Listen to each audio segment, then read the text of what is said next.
All videos on this channel are intended for adult Star Wars enthusiasts.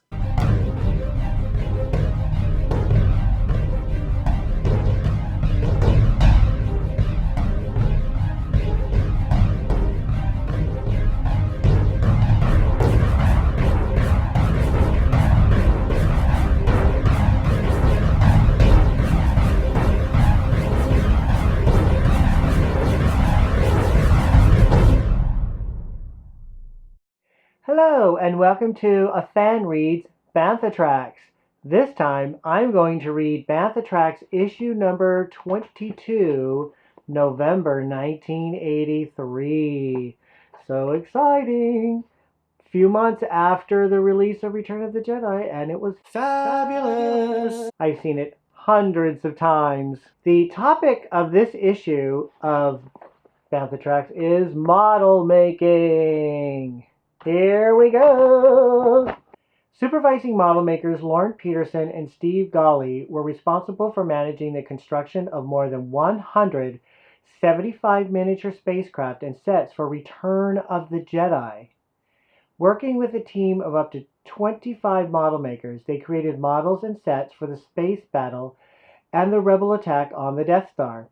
Their creative ingenuity, backed by mathematical exactness and industrial design know-how, was applied to a variety of the most sophisticated and the simplest materials. Using everything from paper cups to fiber optics, they created whatever the story and the camera called for. The results range from the 1.5 Millennium Falcon to more than 300 feet of Death Star tunnels. Working closely with visual effects directors, they created for the screen the most believable three-dimensional trappings ever attempted for an imaginary universe. Canadian-born and California-schooled, Lauren Peterson's work on the tangible aspects of the saga dates back to Star Wars. At that time, Peterson had his own small industrial design and model company. A college friend asked him if he would be interested in doing some movie work for a couple of months. The months stretched into years, and Peterson has been with Lucasfilm ever since. Steve Golly has also been involved in all three Star Wars movies. He grew up in Long Beach, California, and was involved in a 5-year industrial design program at Long Beach State when he took a leave of absence to draft some Star Wars spaceships for the model shop. He returned to get his degree in industrial design before working on Empire. Steve Golly. In the beginning of special effects production, the model shop always starts first. We feed the camera teams things to shoot and then go on to build something else. Lauren and I split up the model shop supervising responsibility on Jedi. I helped supervise the space battle and the final attack sequences. Lauren had the sand, forest, and part of the space battle sequences. We did models, miniature sets, props, you name it. George Lucas and art director Joe Johnston worked on plans for Jedi special effects sequences for a year prior to the time actual production started at Industrial Light and Magic. George has a lot to do with the look of all the vehicles and worked closely with Joe Johnston in the locking down of preliminary storyboards. Once Joe's storyboards were approved, the ILM people began to get involved. The creative juices got going as input from the different sections, the cameramen, model makers, mold makers, optical people came together. Decisions were made as to what was possible to attempt to produce and what wasn't. Storyboards were changed, and as the ball really got rolling, the model shop was a very busy place. We had to coordinate a lot of our model construction with what was being done in England and how their sets related to what we were going to do. Scale was very important based on what lens the cameraman was going to use and what the size of the set in England was, and the size of the human beings in relation to the set. We could figure out mathematically exactly what size the model should be. The beginning of many models is mathematics. I tell people who say they never use the math they learned in school. We do. Sometimes we approach a project like a detective story. When we were making a model that had to match in scale something we couldn't do to measure ourselves, we would use a reference photo. That's a picture of the set, or whatever, which has in it somewhere a guide to the size. The size guide could be a person exactly 6 feet tall, or it could be a long stick painted black and white at 1 foot intervals. That would be the constant. From this information, we work out an algebraic formula that solves the problem of what size the model should be. There are just a few basic formulas from first-year algebra or geometry that are essential to know. and of course, how to apply them and when. People who say they can eyeball something eventually make mistakes. It needs to be more precise than that. The safety factor involved in this kind of special effects work demands mathematical exactness. The model maker tries to satisfy everyone's needs. We would take the prerequisites set up by the storyboards and the art direction and go back to our area and make foam core or cardboard mock-ups of what they called for, sort of three-dimensional sketches. The next person we had to satisfy was a cameraman. We know how we would show him the mock-up of, let's say, a conning tower. He'd look through the lens he planned to use for the shot that the model would be in to check it for size, and whatever other requirements he had. He then let us know if it was too big, too small, all right, or whatever. When the mock-up filled all the qualifications, we could then start to build the actual model. That's when our work really became exciting. At this point, we could bring our own ideas into play as to detailing and how to make the thing work, while at the same time being flexible for changes and additions. I spent less time in the last few years doing models myself. I used to be a solitary worker. I tried to run the department and get my own personal job satisfaction from making a model from beginning to end. Now, as the projects get bigger, I spend more time as model shop supervisor listening to all the information, all the input that is coming in from all the departments. That way, I can keep an overview and be sure all the elements come together at the same time. I need to have ready answers for the coordinators who look to me to keep them on the right track. I also have to decide which of the crew gets which project. Besides having artistic and technical expertise, a talented model maker must also be ready to deal effectively with cameramen, the art director, etc. Sometimes I match a talented neophyte with a more experienced person so he or she can learn the ways of interacting and changing information with the other departments. Usually, though, I'll choose one model maker to follow a project from start to finish, to be responsible, along with myself, for seeing that everything gets done right all along the way. He'll design the aluminum armature or skeleton after finding out from the script and the cameraman all the maneuvers expected of the model, whether it will have mechanical flaps that move, and whether it will be motorized or use stop motion. At the same time, he'll start making patterns in wood or plastic that will be the outer shape of the thing. There are a lot of different skills involved in model making. You don't have to be a jack of all trades, but it helps to be versatile. We have people in the model shop that have expertise in drafting, airplane construction, boat building, industrial product design, model making, electronics machining, carpentry, architecture, a lot of three-dimensional art background. It's important also to know how to work the machines and to know the materials, plastics, metal, wood. Our mandate for the Jedi models was to make them light, sturdy, and indestructible. We used a lot of aluminum. During Empire, we found a new material developed for use on real airplane wings, which we used for the Executor. It's a very light, honeycombed material consisting mainly of two thin layers of aluminum. We bought rejects from the airplane manufacturer. We weren't concerned about scratches because we were going to be sheeting it over with plastic anyway. We use a large variety of plastics, styrenes, and urethanes. The Death Star surface was urethane foam, a combination of two chemicals which are mixed and poured in as a liquid. The mixture froths up like shaving cream, fills all the voids, and then hardens. Many of the materials at this stage of construction are extremely toxic, and precautions are taken every step of the way. We had high-tech materials for some projects like the Executor and the Death Star, and for others we use very ordinary stuff but in an extraordinary way. The final chase sequence of Jedi through the Death Star called for over 300 feet of tunnels. We built them in 8-foot sections so we could deal with them, put them on wheels so they could be moved around, and made a lift-off ceiling which could be removed as the camera progressed down the trench. For the interior tubing and pipings, we used cardboard tubes like mailing tubes. These measured anywhere from 2 inches to 2 feet in diameter. We painted them with house paint. We must have used 4 or 5 miles of tubing. We also utilized about 3 miles of 3/4-inch lawn sprinkler pipe. We put plexiglass mirrors on all 4 sides of the tunnel to give the illusion of depth and make it look endless. And we lit it with about 500 2-foot fluorescent tube light. It's sometimes funny when we go out and buy things. We go crazy in hardware stores. When we bought our tubing elbows from the building supply company, the guy said, "Don't tell me. You're from Lucasfilm, right?" The reactor room was a miniature set. This was the room at the end of the Death Star tunnel. It was the big target for the good guys to hit. The Falcon was supposed to look like it was flying into the Grand Canyon. The reality was a 24-foot diameter circular set. The floor and ceiling was made up of 50 pie-shaped pieces. We made a master wedge-shaped pattern and had the other 49 pieces duplicated from that. Here again, we used some very ordinary materials. The master pattern was made up of fishing poles, the blank bamboo kind that tapered down from the handle to the end. This gave it a great illusion of perspective, that Grand Canyon feeling. When people think of model makers, they tend to think of models of spacecraft, but we do miniature sets of various sizes too. Other kinds of miniature sets are the close-up sections of the conning towers of the Star Destroyer. We did a large version of a particular part of the spaceship so the camera could get real tight on it. Intercut it with a long shot and it appears in the final version as if you are really close. The model shop does a lot of mold making too.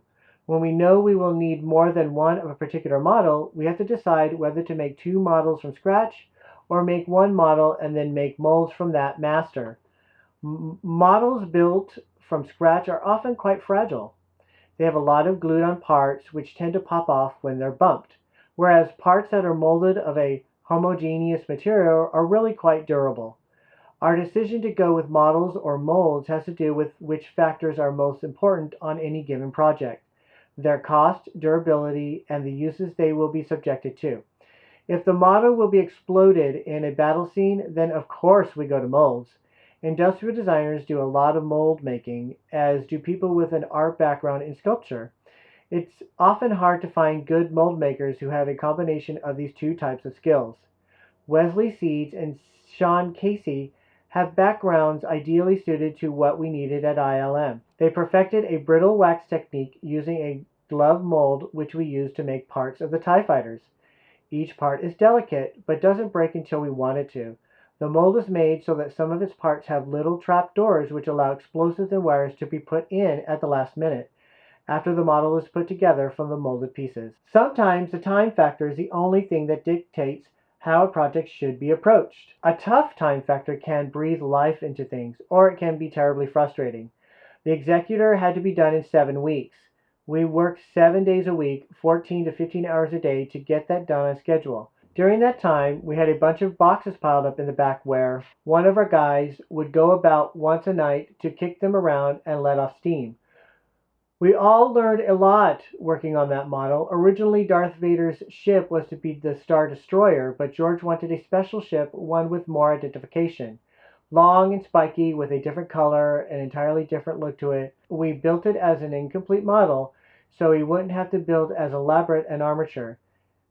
Camera shots of the ship were designed so that the Executor was shown only from the right side or up or down, but never in the front or totally from the back.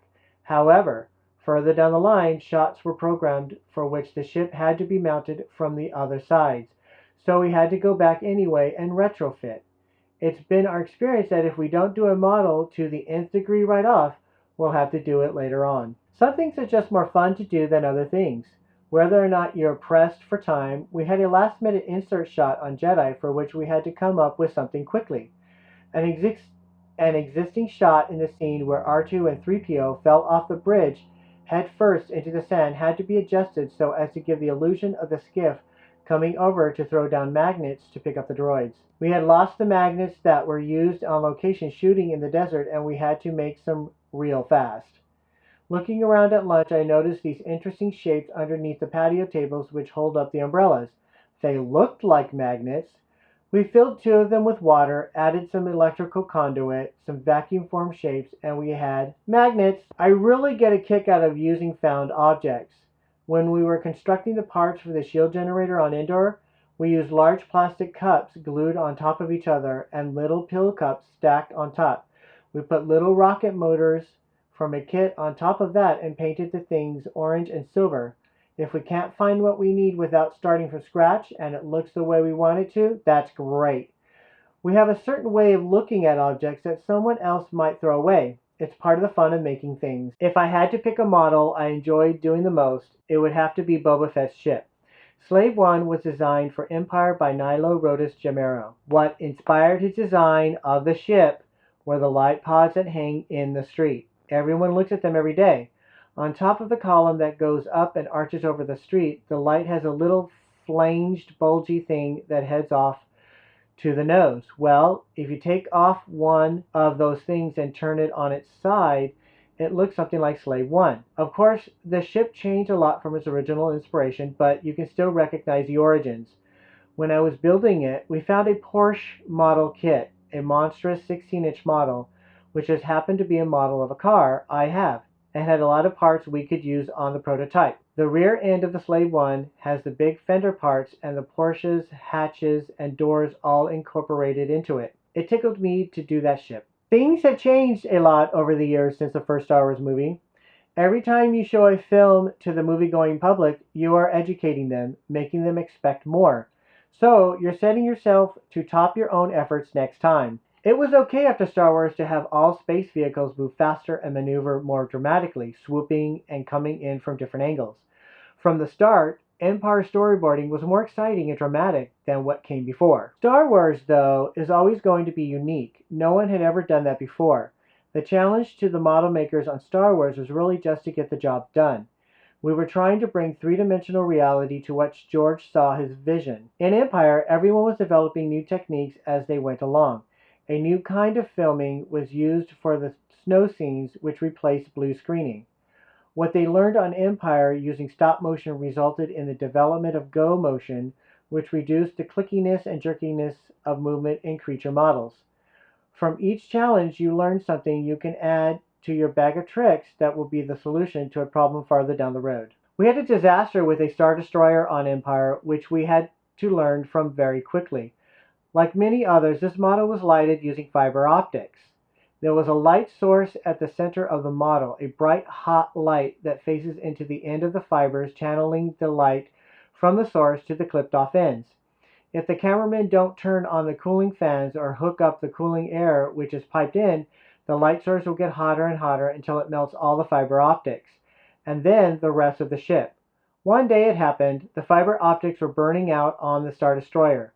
It was absolutely necessary that it be filmed, and that model stay on the stage since it was all set up for the shot. Luckily, Paul Houston had built all these service panels in it that opened up so he could get at the problems to fix them. We built a bench for him so that he could work as comfortably as possible there on stage, which he did long into the night. Incidents like that inspired I don't know how to say this name.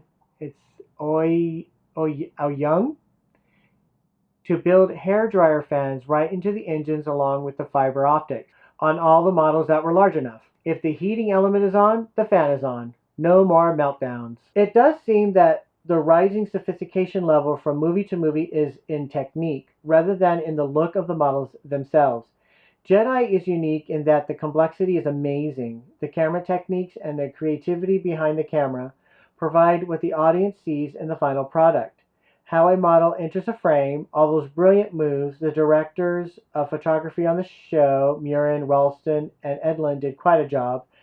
Everyone is building on everyone else's work. A lot of magic stuff is done in the optical department. The animation team adds laser fire, then there are the sound effects. The challenge on Jedi seems to have been the amount of work there was to do. Just in terms of models, we had 175 for Jedi as compared to about 100 for Star Wars and 130 for Empire. Every model meant more of everything all the way down the line. Model makers now are much more aware of how the component parts interact, how they will all come together in the final product.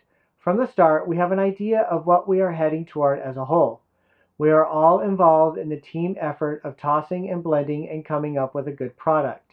At ILM, a lot of freedom and creativity is encouraged and expected. There's a more freewheeling approach to things. George has a clear idea of the overall picture, but we have a lot of creative input in specifics. My previous experience as a model maker in industrial design involved mostly segments of a project, and I found my rewards within that. Even back on Star Wars, I didn't have a clear idea of what we were heading towards. I was used to concentrating on the components. When I first saw Star Wars at the screening, tears came into my eyes because the whole was so giant compared to the component parts I had concentrated on. Star Wars was the first job I ever had. Before that, I was in school. Star Wars definitely continued the learning process. Most of the crew were rookies, never worked in films before. Our average age must have been about 26, 27. We had guys from the electronics industry, industrial designers, machinists. It was all new to us. We were working out of a warehouse in Van Nuys. All the money went into the show. They were building camera equipment and working out the bugs between shots. While we were working, we saw only bits and pieces. We never saw any film.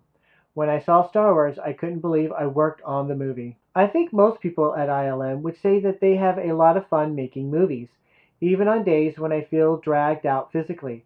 I know that soon down the road, someone is going to come up and breathe some life into the situation by asking me to do something that really challenges my abilities. That happens over and over again. The series has been very good to all of us. It's great to work here. George listens to ideas as well as coming up with them himself. We really participate in the film. It's a team effort. I don't know what to call what we do at the model shop. Are we artists? Technicians? What we do is take two-dimensional dreams and turn them into three-dimensional reality. What else is in Bantha Tracks? There's the Creativity Contest. The 7 categories of the 1983 Creativity Contest drew over 3,000 entries from around the world. The most popular categories were two-dimensional art and literature. As always, we were amazed by the variety and creativity of all of the entries.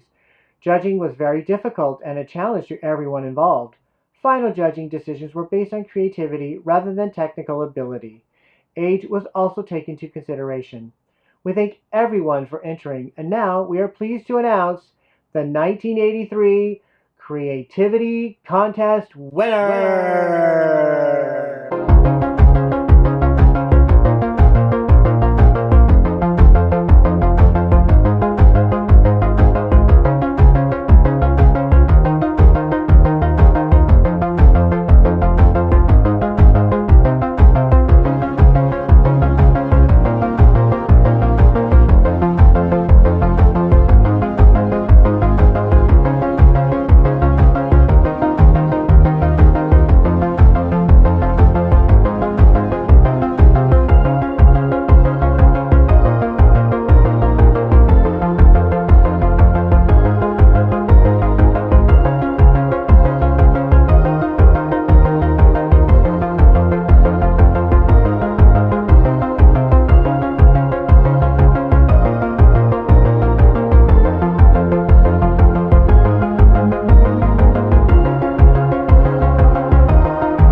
That's it. That's all there is for Bantha Tracks, Journal of the Official Star Wars Fan Club, number 22, 1983.